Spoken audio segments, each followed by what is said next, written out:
Hindi na naman ngang nagva-viral ngayon si Sampaguita Girl. Nag-viral ito matapos nga na makaengkwentro niya ang isang gwardiya matapos siya na pumwesto sa pinagbabawal na area sa isang mall kung saan ang nasabing gwardiya ay napatalsik dahil na rin sa awa di umano ng mga Pinoy sapagkat siya ay estudyante na nagtitinda ng sampagita upang makatulong sa kanyang pag-aaral.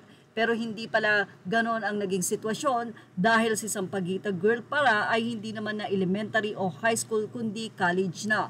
Nagsusuot di umano sila ng mga uniform upang makaagaw pansin sa mga bumibili o sa mga customer na pwedeng maawa, mahabag at makabenta sila ng maraming sampagita.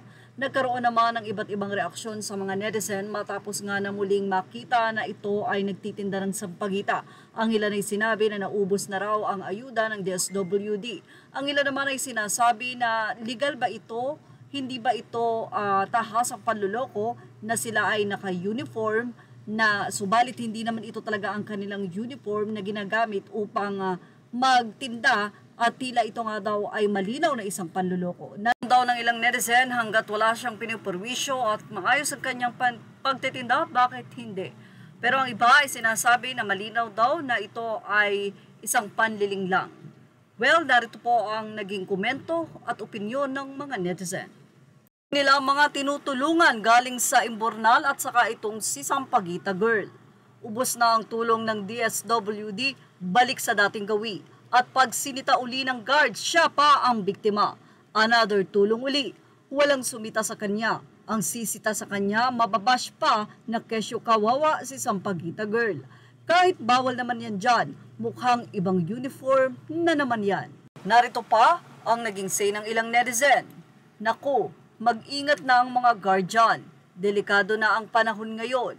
Kahit ginagawa mo ang trabaho mo ng tama, pag ginantihan ka ng mga katulad niyan, yari ka, tanggal ka sa trabaho.